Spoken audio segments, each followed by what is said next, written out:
दोस्तों, आज हम बात करेंगे इंडियन फॉरेन पॉलिसी के आर्किटेक्चरल फाउंडेशंस की। फॉरेन पॉलिसी कोई ऐसी चीज नहीं है जो रातों रात बदल जाए। ये एक सिस्टमैटिक स्ट्रैटेजी होती है देश के इंटरनेशनल रिलेशनशिप्स को मैनेज करने के लिए। Think of it like a building.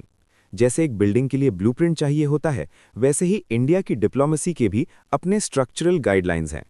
हम सिर्फ इवेंट्स की टाइमलाइन नहीं देखेंगे, बल्कि उस सिस्टम को एनालाइज करेंगे जो इन इवेंट्स को कंट्रोल करता है। इस प्रेजेंटेशन में हम देखेंगे कि कैसे न्यू दिल्ली से लेकर वॉशिंगटन और टोक्यो तक इंडिया अपनी जगह बना रहा है। अब सवाल आता है, फॉरेन पॉलिसी असल में है क्या? इस डायग्राम को देखिए। फॉरेन पॉलिसी कोई एडहॉक रिएक्शन नहीं है। मतलब ऐसा नहीं कि कुछ हुआ और हमने बस गुस्से में या बिना सोचे रिएक्ट कर दिया। ये एक प्री इस्टैब्लिश्ड स्ट्रैटेजी है। इसमें दो बड़े फैक्टर्स होते हैं, इंटरनल फैक्टर्स, हमारे देश के अंदर क्या चल रहा है, और एक्सटर्नल रियलिटीज, दुनिया में क्या हो रहा है। इन दोनों को बैलेंस करके एक सिस्टमैटिक प्लानिंग की जाती है। जब तक प्लानिंग सॉलिड नहीं होगी, तब तक हम दूसरे नेशंस के साथ अपने रिश्ते ढंग से मैनेज नहीं कर पाएंगे। ये स्लाइड सबसे इंपॉर्टेंट है क्योंकि ये पूरे प्रोसेस को समझाती है। फॉरेन पॉलिसी को 3 हिस्सों में बांटा गया है। इनपुट्स, द फाउंडेशन, इसमें आती है हमारी ज्योग्राफी, इकोनॉमी और हमारा हिस्ट्री एंड कल्चर। ये बदलते नहीं हैं, ये बेस हैं। प्रोसेसर्स, द आर्किटेक्ट्स, यहां आती है डोमेस्टिक पॉलिटिक्स और लीडरशिप की पर्सनैलिटी। पीएम मोदी या मनमोहन सिंह जैसे लीडर्स कैसे सोचते हैं, वो यहां डिसाइड होता है। आउटपुट्स, द रूफ, इसका रिजल्ट होता है हमारी स्ट्रेटेजिक ऑटोनॉमी और हमारे प्रिंसिपल्स। याद रखना, कोई भी एक एलिमेंट डोमिनेट नहीं करता, ये सब मिलकर काम करते हैं। ज्योग्राफी को कोई बदल नहीं सकता। नेपोलियन ने कहा था, to know a nation's geography is to know its foreign policy. India के केस में हमारे 7 लैंड नेबर्स हैं। इस स्लाइड में आप फिजिकल डिटर्मिनेंट्स देखिए, साइज, टोपोग्राफी, पहाड़, मैदान, पॉपुलेशन और वाटर रिसोर्सेज। हमारा बॉर्डर पाकिस्तान और चाइना के साथ है, जो हमारी सिक्योरिटी पॉलिसी को सबसे ज्यादा अफेक्ट करता है। श्रीलंका और मालदीव्स जैसे इंडियन ओशन नेशंस हमारे लिए स्ट्रेटेजिक इंपॉर्टेंस रखते हैं। ज्योग्राफी ही तय करती है कि हम किसके साथ दोस्ती करेंगे और कहां सतर्क यानी अलर्ट रहेंगे। इकोनॉमी हमारी फॉरेन पॉलिसी का इंजन है। अगर पैसा नहीं होगा तो ग्लोबल पावर बनना मुश्किल है। इसमें 3 पिलर्स हैं, नेशनल पावर कैपेबिलिटी, हमारी पॉपुलेशन और नेचुरल रिसोर्सेज, डेवलपमेंट टेक्निक्स, हमारा कॉन्स्टिट्यूशन और स्टेट का रोल, और डिप्लोमेसी ऑफ डेवलपमेंट, हम फॉरेन ट्रेड और फॉरेन एड को कैसे यूज करते हैं। इंडिया की डिप्लोमेसी का बड़ा मकसद है इकोनॉमिक डेवलपमेंट। हम दुनिया से रिश्ते इसलिए बनाते हैं ताकि हमारे देश में इन्वेस्टमेंट आए और लोगों को नौकरी मिले। इंडिया की फॉरेन पॉलिसी सिर्फ दिमाग से नहीं, दिल से भी चलती है।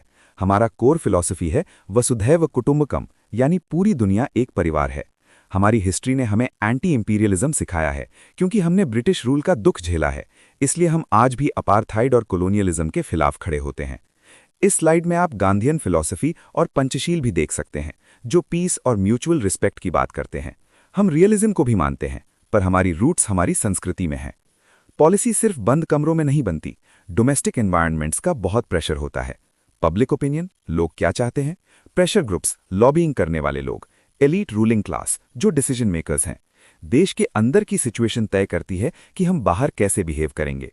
अगर देश के अंदर इंस्टेबिलिटी है तो फॉरेन पॉलिसी कमजोर पड़ जाएगी। लीडर्स अपनी एक पर्सनल स्टैम्प छोड़ते हैं। आई के गुजराल, इनका गुजराल डॉक्ट्रिन बहुत फेमस है। इसका मतलब था नॉन रेसिप्रोसिटी, यानी अपने छोटे पड़ोसी देशों को बिना कुछ वापस मांगे मदद देना ताकि गुडविल बने। अटल बिहारी वाजपेयी, इन्होंने अपनी पार्टी की आइडियोलॉजी और पर्सनल व्यूज को बैलेंस किया। इन्होंने न्यूक्लियर पॉलिसी में कंटिन्यूटी बनाए रखी और इंडिया को एक जिम्मेदार न्यूक्लियर पावर दिखाया। मनमोहन सिंह, इनका फोकस इकोनॉमिक लिबरलाइजेशन पर था। इनका लेगेसी है इंडिया को ग्लोबल मार्केट के साथ पूरी तरह से इंटीग्रेट करना। नरेंद्र मोदी, इनका स्टाइल बहुत हाई इम्पैक्ट और एम्बिशियस है। इन्होंने मेक इन इंडिया को एक डिप्लोमैटिक टूल बना दिया है। इनकी फॉरेन पॉलिसी प्रोजेक्ट एग्जीक्यूशन और ग्लोबल लीडरशिप पर फोकस्ड है। साउथ एशिया में इंडिया सबसे बड़ा देश है। इसकी वजह से पड़ोसी देशों में एक बिग ब्रदर सिंड्रोम पैदा हो जाता है। इंडिया का बड़ा साइज, मिलिट्री और इकोनॉमी पड़ोसियों को कभी कभी डराती है, फियर ऑफ डोमिनेशन। इस वजह से पाकिस्तान और चाइना के साथ बाउंड्री डिस्प्यूट्स होते हैं और श्रीलंका में एथनिसिटी यानी तमिल इशू जैसे प्रॉब्लम्स आते हैं। हम चाहते दोस्ती हैं, पर एसिमेट्री की वजह से कॉन्फ्लिक्ट्स हो जाते हैं। 1991 के बाद इंडिया ने अपनी स्ट्रैटेजी बदली। हमने लुक ईस्ट पॉलिसी शुरू की ताकि साउथ ईस्ट एशिया और ईस्ट एशिया जैसे जापान और कोरिया के साथ ट्रेड बढ़ सके। कोल्ड वॉर के वक्त हम किसी एक साइड नहीं थे, पर अब हम मल्टी एंगेजमेंट करते हैं। हम अमेरिका से भी दोस्ती रखते हैं और रशिया से भी। इसे कहते हैं स्ट्रेटेजिक ऑटोनॉमी, अपने नेशनल इंटरेस्ट के लिए सबसे रिश्ता रखना। हमारी फॉरेन पॉलिसी के 4 बड़े पिलर्स यानी ऑब्जेक्टिव्स हैं। पॉलिटिकल इंडिपेंडेंस, हमारी सॉवरेंटी और इंटरेस्ट हमेशा टॉप पर रहेंगे। वर्ल्ड पीस, हम ग्लोबल स्टेबिलिटी को प्रमोट करते हैं। इक्विटेबल ऑर्डर, दुनिया का इकोनॉमिक और सोशल सिस्टम फेयर होना चाहिए। इक्वालिटी, सभी नेशंस को बराबर का हक मिलना चाहिए बिना किसी डिस्क्रिमिनेशन के। काम करने के 5 तरीके। डेवलपमेंट प्रायोरिटी, बड़े देशों से रिश्ते हमारी इकोनॉमिक नीड्स के हिसाब से होते हैं। वैल्यूज एंड इंटरेस्ट्स, सिर्फ मतलब की दोस्ती नहीं, मॉरल वैल्यूज भी जरूरी हैं। एंगेजमेंट, हम लंबे समय के और म्यूचुअली बेनिफिशियल रिश्ते चाहते हैं। इंटरनेशनल लॉ, हम यूएन और कानून की इज्जत करते हैं। कनेक्टिविटी, अपने सब कॉन्टिनेंट में कोऑपरेशन बढ़ाना हमारी प्रायोरिटी है।